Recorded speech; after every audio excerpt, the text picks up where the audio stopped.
تیغ و خنجر صد پاره پیکر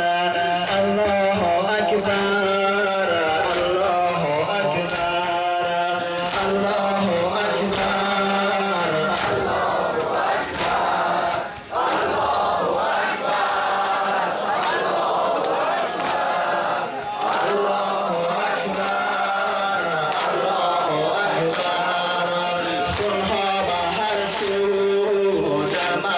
طوفان خونها بهر سو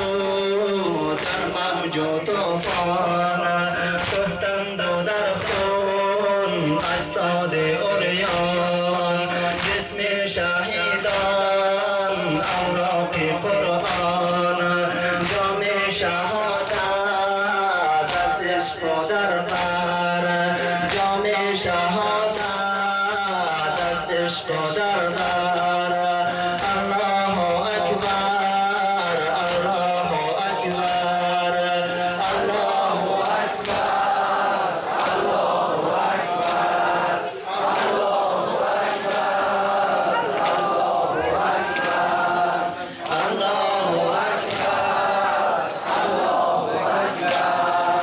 خون شهیدان خاک بلا را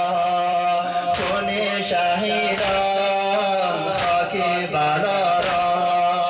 گلزار کردن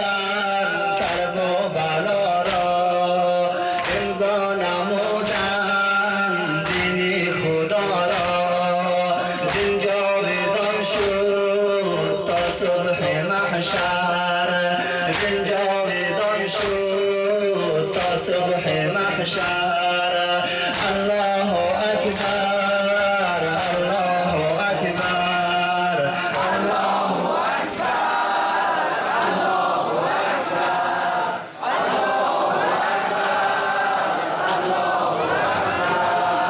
الله